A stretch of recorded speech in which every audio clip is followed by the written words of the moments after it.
Awesome. This is awesome. I'm excited for today. I'm excited for this weekend. This is just a great time. To everyone who sees this today and in the future, we're making history. That's so cool. Have you ever made history before? I haven't. This is my first time making history. I think it's just the coolest thing in the world.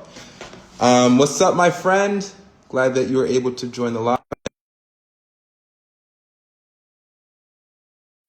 Co-host or whatever you call that thing. Boom. Cool. What's up, man? Hello, hello. Hey, thanks for having me on. The man, the myth, the legend. Oh, I don't know about all that. Well, honestly, from my perspective, so I discovered natural bodybuilding literally 3 years ago, and it was Yeah, through a DEXA scan where it's like I gained a bunch of fat during COVID because all the gyms shut down and I was eating, DoorDash and stuff like that. And in order to lose the fat, I had to go on a calorie deficit for the first time in my life. And I get a DEXA scan, and then I learned about body composition and low levels of body fat percentage and all that stuff. And I started like really obsessing over it. I was like, okay, what would I look like at 5% body fat? And I'm scouring the internet for examples.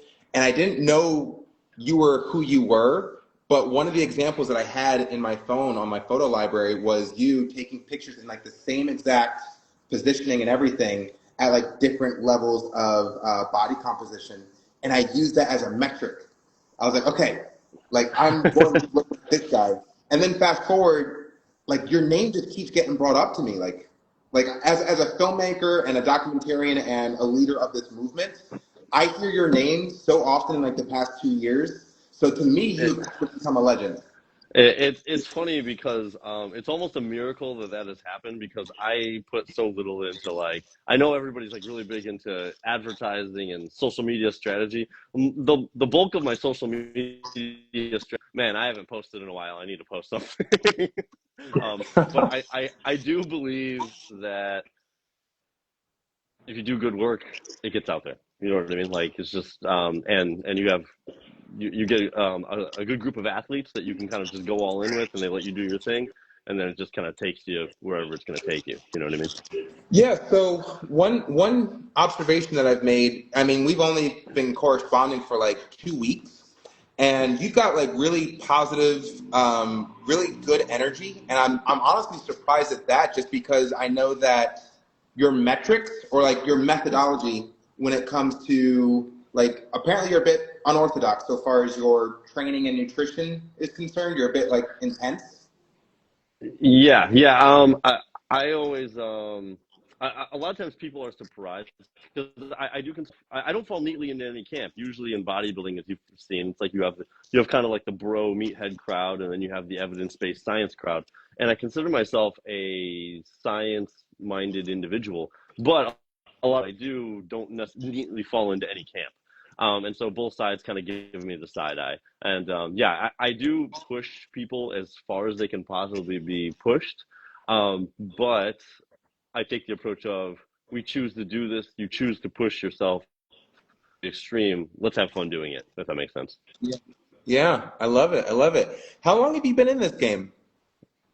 I have been coaching since 2010, and I went full time at 11. So I've been coaching about 15 years now. Okay, okay.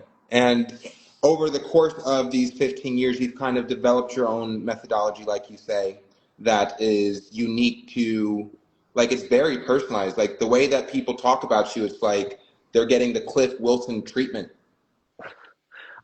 Yeah, I do think that it matters because there's so much head game that goes into this sport. I mean, anybody who's competed or even just tried to, like you said, the way you started out, just anybody that's tried to transform their body, the way you view your own body, it's such a personal thing. You know what I mean? So the way you view your body one day to the next can be drastically different. We do have fluctuations physically from day to day, but how it feels up in here is much more inflated. And so I also think that I need to have my clients, first off, knowing that I am tailoring this exactly to what they need. So they have to know that I have the knowledge to do that, but then they have to know that I also care enough to make sure I'm paying attention. Because there are plenty of people that are knowledgeable that I've known that sometimes struggle to be great coaches because they're not attentive enough. And so I need my clients to know that no matter what happens, I've got it. You know what I mean? I've got it under control. And you've definitely succeeded in creating that level of confidence. Like I said, we started this live off with me saying like the man, the myth, the legend, and you have really created this perception that like you know what you're doing, you hold yourself accountable to very high level of standard, and so anyone who's working with you has to meet that standard. And I don't know if any other coach can say that and like really hit that perception. Yeah, I do think that matters. I will say that because there are lots of reasons that people compete. Competing is a personal thing, and so it's like your reasons for competing are very personal. And I'm not kidding myself about who I am and what my goals are as a coach, because every coach has their own goals as well. And so sometimes if I get the impression that I've started working with somebody and I don't even, sometimes people think I only work with like these elite, pro competitors, but I like getting a newbie because then I can pick them up before they get any bad habits. The only thing I need to see out of somebody, I don't need them to be educated. I don't need them to be experienced. I don't need them to be top level. I just need them to be hungry. And I want them to want the most out of themselves. If I get the impression that somebody's just doing this for fun and the results are like second place to the fun aspect, I don't have a problem just saying, hey, I want you to have fun and get the thing you want out of the sport. Let me refer you to a coach who is maybe a little bit more suited to maximizing the fun and okay putting the results as the second place, if that makes sense. That's fascinating. That's fascinating. Personally, I'm only just now discovering the value of coaches in just like the field of sports as a whole. And like, all right, so my background is that of a filmmaker, actor, producer kind of thing, right? And when I was a kid and I would watch like a sports movie, my eyes are on my future role, which is like the star athlete. Like that's the role I'm playing when I get to Hollywood. And I just completely overlooked Mm-hmm. the value of what a coach actually does in the field of a sport. So listening to you and like your intention is to create a winning mentality within the athlete. And if the athlete is not pursuing that winning mentality or that championship mentality, you're basically saying like, okay, bodybuilding is a great sport, and I would direct you over to a coach who can coach you with like a more leisurely approach. Yeah. The way I view it is everything is, as a coach, I'm trying to control the environment that the athlete is in. And what I mean by that is the environment can be anything. Like the environment is their headspace, as you said, the mentality, but it's also their training, their nutrition. I need to create the stimulus from the training that will produce maximal growth, put the diet in place that will produce maximal fat loss or muscle growth, depending on the phase we're in. So it's just an environment that helps them get to where they want to go. And that environment also, it largely comes down to me putting them in winning positions. Like, for example, a big thing that I see coaches do is if a client wants to do a show that is too soon, they say, I want to do a show in 15 weeks, but if they have a body fat percentage that is too high to allow them to be ready in 15 weeks, I need to be able to put my foot down and say, no, you know what I mean? Like you need to choose a later show because I'm already putting them in an environment in a situation where they're not going to be successful. And so, that's kind of how I approach everything about coaching in general is, and then, cause there's the scientific side of things where it's like we have sets, reps, calories in, calories out. How do I manage those things from a physiological perspective, right? To be like at their best. But I also need to make sure that they are, like you said, mentally capable of doing that, and putting them into that space where, once again, they're just going to succeed. I love it, man. I love it. So to put like the way that I'm receiving what you're saying and the value that you provide to the sport as a whole is that you specialize in peaking an athlete for a specific competition. And it's like your goal is to put them in the most optimal position to win a bodybuilding show. Yes, yeah, and I don't even work with non-competitors, just bodybuilders. Okay. I Oh, have that's so. I have a few. Yeah, I've never actually worked with non-bodybuilders. I started right out of the gate just working with bodybuilders. And so like I'm pretty fortunate because a lot of coaches are like they're in the spot where they need to take on anybody. And then if they get a good handful of competitors, you know, they enjoy that. But for me, I've just been able to work with non-competitors, work with competitors. Then I have a couple of coaches on my team that work with the non-competitors through my business. But That's yeah, it's a great job, and I kind of treat it like any other sport, really. You know, whether it be football or baseball or basketball, I treat my job like I do helping my athletes grow in that regard. that's so cool. That's so cool. All right, so let's talk a little bit about this project. So the way I like to pitch it is greatest 30-man team in the history of sports and entertainment. Greatest 30-man Hmm. team in the history of sports and entertainment. And what that looks like to me is if we're choosing bodybuilding to be the sport where we're assembling this greatest 30-man team, then we have to create peak level bodybuilders. But so far as like from like an observational like optic standpoint, the sport and the competition is bodybuilding, but the personas, the leadership, the character, the personalities, the integration of team dynamics, that happens outside of the specific bodybuilding competition. And we have to hit both of them. We have to turn these athletes into like top of the food chain, elite level bodybuilders within the sport, but we also have to turn them into leaders, role models, people who can influence an entire movement to pursue their natural human potential over steroid usage. Hmm. So it's like a Yeah, two-pronged process. yeah. I think that's one thing that unfortunately now is needed desperately is characters, right? People that also because sometimes the natural bodybuilding community is almost too humble for its own good. I don't think that I don't think there's anything wrong with saying I want to be the best. You know what I mean? Like I've never. You don't need to tear down your opponent to say you want to beat them. It's not, you know what I mean. That's not a bad thing to say. Like we're all there to try to win. And I've never really said.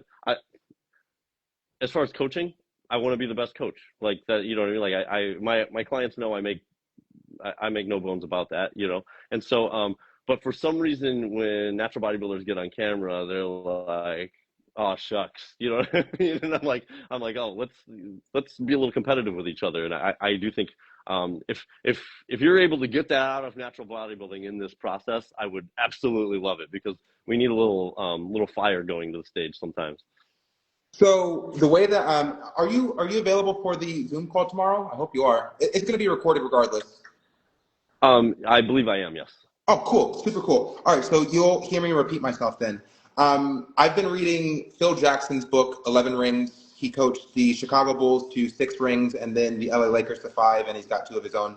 And I'm really adopting a lot of his mentality and his coaching strategy as to how he was able to coach repeatedly championship level teams who synchronized and pursued greatness with a selfless mindset. And it's kind of like, from my perspective, a natural bodybuilder in the sport, they really are very focused on their own individual journey. It's like I want to present my best package, and I'm going to go up there, and I'm going to get my trophy, whether I win first, second, or third. I'm going to feel good about it, and then I'm going to go back to off season and then repeat the process. And it's incredibly solo, and there's no integration of a community. And that's really the failing point of natural bodybuilding, is that like it's just a solo journey, and there's nothing to celebrate besides the person doing the thing that they said that they were going to do, which is why it's incredibly humble.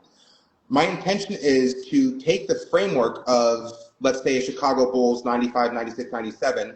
We have a Michael Jordan, we have a Scottie Pippen, we have a Steve Kerr. We have individuals who perform roles to achieve a unified goal of winning a championship. That championship for natural bodybuilding would actually be the crowning of the Natty King, which would be like the next sports icon coming out of bodybuilding.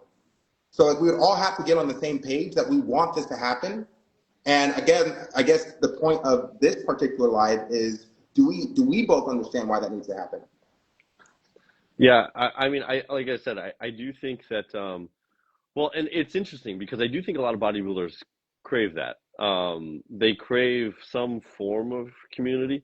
I even see it with my own clients, is that when I post about a client of mine that won or is going into a show, all clients seem to, request to follow them, and I come to find out everybody's been talking to everybody. So there is definitely a team atmosphere that is sought after by people. And then it's just a matter of, having the competition to kind of drive that team atmosphere. So I do think it's possible because I think people want it. I agree, and I'll be honest. So at the beginning of the year, my background, like I said, is in filmmaking, and the type of stories that I was consuming as a child were like fantasy and science fiction. So when I first started promoting this Natty King project, I was thinking like, we gotta mythologize these athletes into like superheroes, myth busting type of individuals, like for Alberto Nunez. Yeah, he and I go Yeah. way back. Yeah, so I pitched to him like, and I think it's still a super cool idea to something to circle back around. But I basically pitched to him where he's like a time traveler coming from the future where the Natty King wasn't crowned, and like it's like post-apocalyptic, like people are just taking steroids and like chip implants, and there is no natural human potential. Like there's no idea of like coming into this world being ready to tackle the hurdles that life throws at you. Like you need to take an enhancement, you need to take a supplement, you need to improve yourself because you're not good enough. And I had him like coming from the future and going like, okay, the Natty King needs to be crowned in order to save the world, right? As I learn more about sports psychology, and I'm studying people like Phil Jackson and championship teams like the Chicago Bulls and LA Lakers, I'm now starting to kind of re-strategize, and I no longer even see the value of turning these athletes into like mythological figures. Like we don't need Berto to come from like the future. If we just establish a core purpose as to why the Natty King does actually need to be crowned, the athletes can just be themselves and unify together with that common goal. And that will be impactful and meaningful enough to lead a movement. I agree. And actually, I think that the redirection of it is that seeing, especially the top level people as human, they almost relatable, because they have struggles. And here's the thing is, I won't get into any specifics without anybody's permission, but I've coached 20 world champions at this point in my career. Almost all of them on their journey towards that world championship had something happen in their prep. Like, there have been people that have cheated on their diet at the worst times. There have been deaths in the family. There have been personal struggles. And regroup. And actually, I think that imperfection and that struggle is what makes it sweeter. You know what I mean? It's like, so I think I agree. You're on the right track there, because then people like to hear that overcoming of obstacles towards a grand goal. Absolutely, absolutely. So we've got the grand goal, the crowning of the Natty King, the crowning of the next great sports icon to come out of bodybuilding. And we're going to draw parallels to Arnold Schwarzenegger. From my perspective, he was the last great sports icon to come out of bodybuilding. And the Natty King is the next, and he's a natural athlete, and he's going to reboot the fitness industry and lead a movement promoting natural human potential. We want to suggest that the athlete who ends up winning this crown will have a career of stardom very similar to an Arnold Schwarzenegger if he chooses. We can say Arnold Schwarzenegger, or we can say Michael Jordan, where if Michael Jordan is hailed in history as the greatest basketball player of all time, what beautiful like value actually happened as a result of him being promoted at that level. A movie was made about him, Nike commercial deals, like he becomes a billionaire based off of his brand of being the greatest of all time. We want to imply and we want to actually execute this, that the winner of the Natty King will have that opportunity to be a leader and a poster face for the sport of natural bodybuilding in the same way that an Arnold Schwarzenegger was for regular and Michael Jordan was for the NBA. So like that's Yeah, yeah. yeah. Well, and both of them had real unifying effects. You know what I mean? Like, there's a reason that basketball is such a global game now. All the kids that watch Michael Jordan on the Dream Team grew up. You know what I mean? And so, you know, there's a reason. So I do think it would be good. And you know, I think that's the thing is, I think that one thing that a lot of people miss. Sometimes people in natural bodybuilding really lament the enhanced side of bodybuilding, but I almost think it's of I think people that are always going to have that interest in the enhanced side, right? And I think that having this separation between the two, it surely makes the natural side more natural. If you did that for other sports, you would have a much greater, you know, not guarantee, but a much higher incidence of just natural competitors actually being natural, because both people have their wants to pursue their desires. Yeah, no, I very much agree with you. I was going to hop on here and ask you, like, I've been thinking about this. Like, the topic of today's conversation is why Natty and why it matters to the world. And I think it's just easier to ask the question why it matters to us. Why is being natural important to you? Yeah, you know, that's a great question. I'll say for myself, I know some people really come at it from more of a morality standpoint. You know, the funny thing is, I've known people that are natural and are some of the best people I've ever met, and I've known people that are not natural and also some of the best people I've ever met. As long as you're not trying to cheat, you know what I mean? Like, just go your own route. And it's funny because sometimes there's contention between the two sides. A lot of times, natural people feel like the enhanced competitors don't have the patience for it, and the enhanced competitors feel like the natural people don't have what it takes to give everything, you know, for what they have. But once it's viewed like two separate sports, then you're kind of free to just enjoy them both for what they are. And the reason I like the natural side is um, multiple, to be honest. I think it's good for people that want to keep their health fully intact. You know, it provides people an avenue to push their body to the limits while not having to risk it all. In some cases, if you want to go to the highest level, you do have to risk it all on the enhanced side. And so I think that is great. And then also just really finding out what the human body is capable of in a completely untouched arena. Um, you know, as much as you hate to say it, even in today's sports landscape with other sports, usually, you know, there's a fair amount of, I mean, look at what baseball went through during the Bonds and Sosa era. You know, a lot of the records held by people in other sports, there's questions circling them, and so it's really nice to have a side of the sports where I do think it there's once again, given that there are other avenues, we have more clarity on who is natural and who is not. And so once again, seeing those upper limits of human performance, let's just put it as simply as that.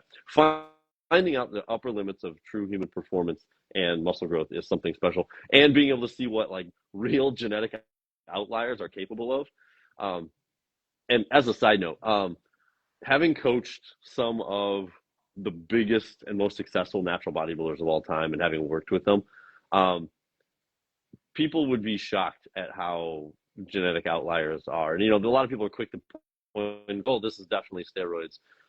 But usually the people at the very top, I would dare say the usage of performance enhancing drugs at, say, the natural world championships is probably lower than you get at your local natural show, because the best guys are just the outliers zooming right to the top. You know what I mean? And the hard outliers plus hardest workers going right to the top. Usually it's when somebody realizes they're not able to hang is when they'll resort to cheating in this sport. Yeah, no, cheating is definitely something that I like. It doesn't even show up on my radar as like a thing for a person to consider. And it's like the same reasons that you listed for like why Natty. The only thing that I would add on top of that, I just think it tells a better story. to achieve greatness naturally is a better story than to achieve greatness with enhancements and the use of like external substances. Yeah, yeah. There's I really like about natural bodybuilding is you get a much clearer example of do the diet and training methodologies work? Is when you are enhanced, you can have subpar diet and training methodologies, but if you take more, then you will grow more, regardless of if you've improved your process. And so I do think it's that it does tell a story, especially in the just that you are executing. And so I'm a coach, so I love process execution. And it's funny that you mentioned like Phil Jackson because I've borrowed quite a bit from Phil Jackson and Greg Popovich in my own coaching. Um, and they both have different styles, but both very process oriented individuals. And natural bodybuilding, one more thing also on the beauty of natural bodybuilding, there is no other sports, and I consider natural bodybuilding a sport, some people don't, but I view the athletic endeavor of it is in the gym rather than on competition day. But the process of natural bodybuilding has such a long time frame, and I absolutely love it. There's no other sport that really offers that time frame. You look at like gymnastics. A lot of times, the gymnastics career is like real short. Basketball, you're kind of Brown James aside, you're kind of like early 30s. You're starting to age out in all of these sports, and then natural bodybuilding. I don't see a lot of natural competitors hit their decline. If they keep going at it 100%, they don't start hitting the decline until 48. You know what I mean? What an amazing thing where you carry out this process that you love and continue progressing until your mid to late 40s. Like that's an amazing thing in my opinion. I discovered this sport at most 4 years ago, more like 3 years ago, and I'm just so excited, like for the very reasons that you just described. I'm 34, and I have the same information. I've got the same knowledge. Like, dude, I'm 34. I'm really going for greatest of all time. So like, I'm so glad to talk to you. So I want to run something by you, based off of your. I mean, you've coached multiple world champions as you stated, and we understand that we are looking for a poster child for the sport of natural bodybuilding. And if we're looking at like the framework of Arnold Schwarzenegger and how he was the star of pumping iron, and that's really what made bodybuilding and honestly fitness, resistance training, weightlifting, it all became mainstream as a result of Arnold Schwarzenegger's charismatic personality, right? So I don't know how much you know about the story of pumping iron, but as they're getting ready for the competition, Serge Nubret was approached and said, "Hey, we heard that you were in like a pornographic film, so you can no longer compete." And then they told him like last minute, "Okay, you can compete." Yeah, we changed our mind. Robbie Robinson wasn't really featured that much in the documentary because I've heard that maybe he looked better than Arnold in the film, so it's like let's cut out his material and stuff like that. So I guess what I'm trying to say is that there's a lot of politics at work in order to create the perception that Arnold Schwarzenegger is as grand as he is presented in the film and the sport. And when I asked you, who you to me present as a natural bodybuilding purist, who specializes in peaking an athlete's physique to win bodybuilding competitions, right? What we are looking to do so far as the Natty King franchise and this movement is it would be ideal for the crown of the Natty King to go to the person with the best physique, but who it needs to go to is the person who is the most iconic, the face of the movement, the face of the sport. And it would be great if it's Yeah. both. And I think that's where you would come in. Oh, well, yeah. I mean, it's funny because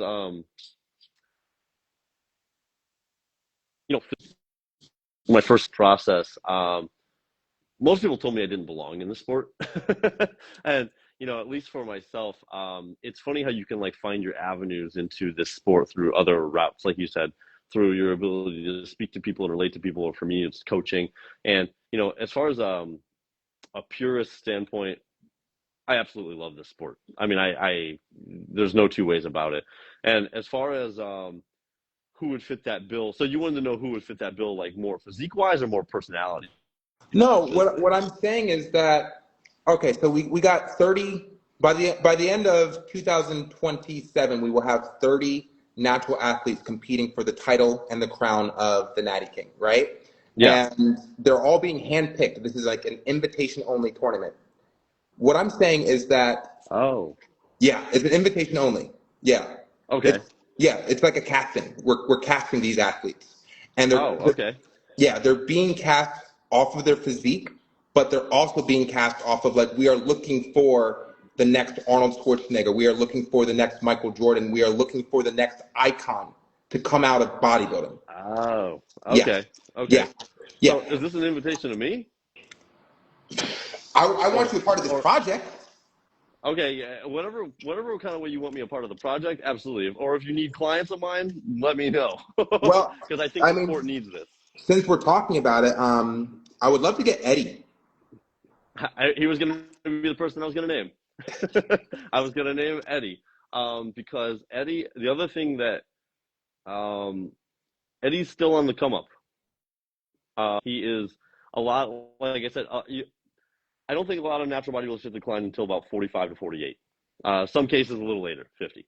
They don't hit their peak until about, you know, 38, 39. And they have a good, 10-ish year, 7 to 10 year run. And he's only 30. Um, and so he's just still coming into his prime. Like he hasn't even hit it. So I think Eddie would be absolutely perfect. Yeah. There's no, in my, he's the guy. So we met with Eddie, myself, and my training partner. If we're like looking at frameworks like pumping iron, Arnold Schwarzenegger, Franco Columbu, meeting with another potential athlete to join this project, and Eddie, I'm not going to say he declined. He didn't decline, but he said in his words that there are so many better athletes than him that like we should be talking to over him. That's what he said. And it's that mentality that's like, that's why I want you on, you know? Yeah, I've had some conversations with Eddie where I've told him, um, I just don't think he realizes how good he is. And he is someone where he is very much like, I'm just going to put my head down and work for it. But he has a look that is very balanced. There are lots of freaky physiques out there, but a lot of people, freaky physiques don't always hold up the best on stage. Because next to a physique that has some of that freak factor, but also is very aesthetically pleasing, those freaky physiques can be made to look, for lack of a better word, ugly. You know what I mean? When they stand next to each other. And Eddie has one of those physiques that size-wise holds up, and then when other people stand next to them, their physiques look blocky or, thin or whatever. And so, no, I think Eddie would be the perfect person to add to I it. agree. I agree. I definitely want him on there. And I think that in the event that he were to accept it, I think he really presents the philosophy of what it means to be a natural bodybuilder the best because of his humility. And like that's truly, I mean, like I said, I've been talking to natural athletes in this sport for 2 years at this point, and you guys are so humble. And Eddie's like, he's got this great physique. Yeah. Yeah, I think that well, and then the nice thing is I don't know if you remember this, but do you remember when Cam Newton and Peyton Manning met in the Super Bowl um years back? And it was like, really, you couldn't have had a clash of two different personalities. And I think that that's what drew people into that Super Bowl so much, is because the people that were like Cam Newton were rooting for him, and they related to sometimes his more outgoing personality. And the people that were like Peyton Manning related to him, and they were like, just get the work done. You know what I mean? And I think that a lot of times when you have those really clashing and opposing personalities and they're juxtaposed next to each other and they're going head to head, it really draws people in because they want to see who they view in themselves come out victorious. So I think there's nobody more perfectly suited from a physique standpoint and a mentality standpoint to like kind of lift up as that humble hero. Beautiful, beautiful. We're on the same page. Let me ask you this sort of sophisticated question. Based off of personalities and based off the fact that so far as the 10 athletes that have already joined this roster, we're going to be casting another 20 over the next 2 years. With my background in theater and filmmaking and stuff like that, I definitely have the most flamboyant or the most exaggerated eccentric personality. But the thing is, and I'm just being real with you here, okay, so my physique is not at the same level of Eddie's yet, right? I just entered the sport 2 years in, and I see weaknesses that I want it to make sense. Like I need this to be competitive, right? So like I'm happy to play the character of like a Conor McGregor, a Floyd Mayweather, you know, freaking flashy, like oh cocky, arrogant. I can do all that. Like I have that within my toolkit, but it also needs to like translate into oh this guy's a true contender. Yeah, And like a threat on stage. correct, correct, correct. Yes, yeah.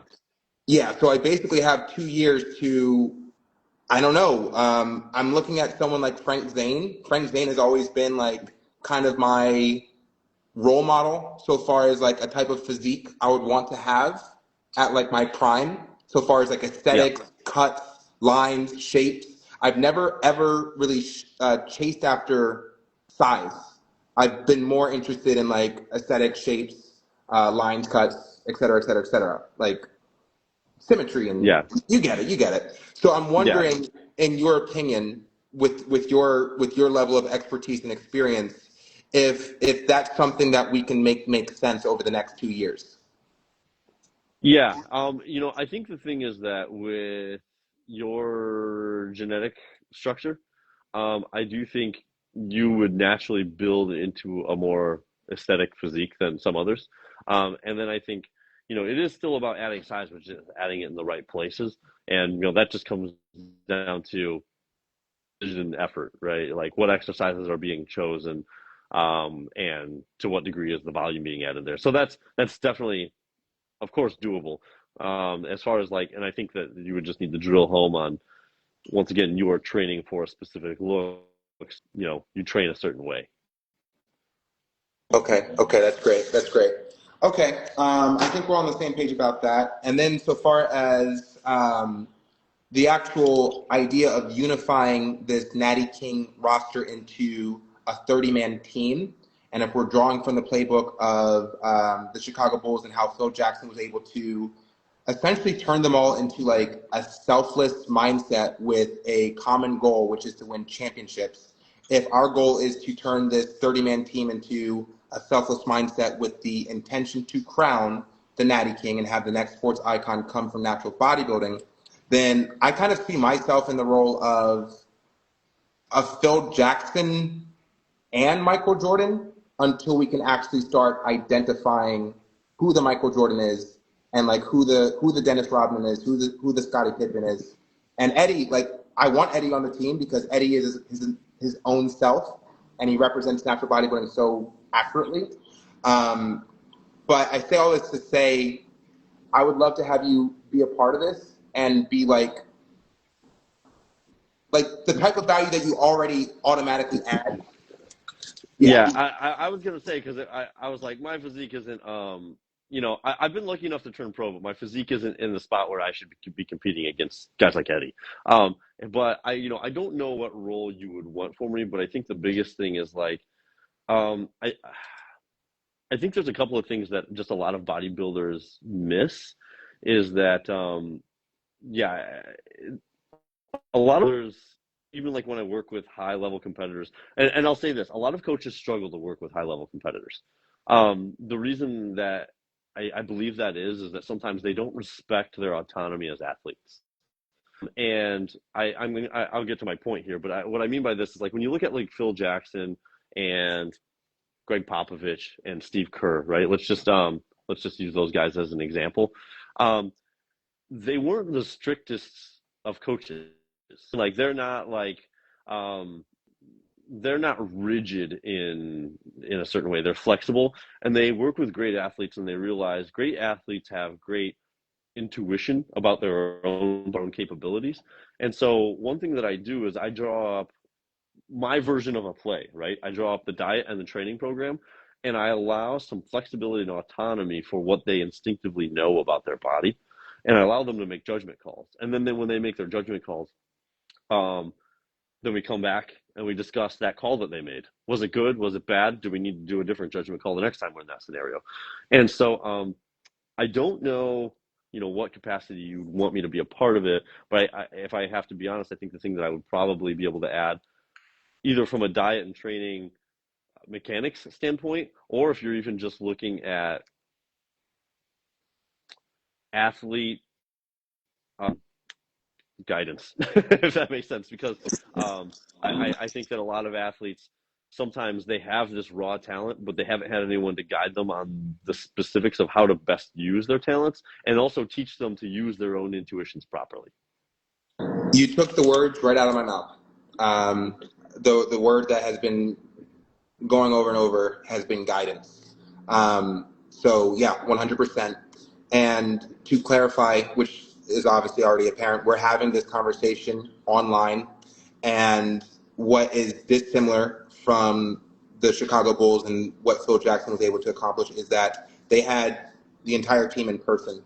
And so far as this 30-man team that is intended to like change the history and revolutionize the sport, they're all spread out. We're going to have athletes from India, Thailand, Germany, France, and we still have to create that unified front that we are actually leading a movement that will change the sport for good and change the fitness industry.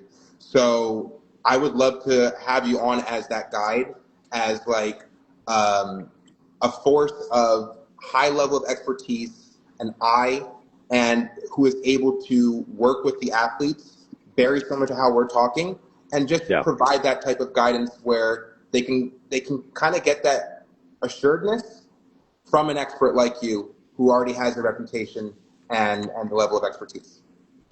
I'm on board. Cool. Let's go for it. Love it. Love it. Love it. Okay. I think we're on the same page, man. Do you have any questions?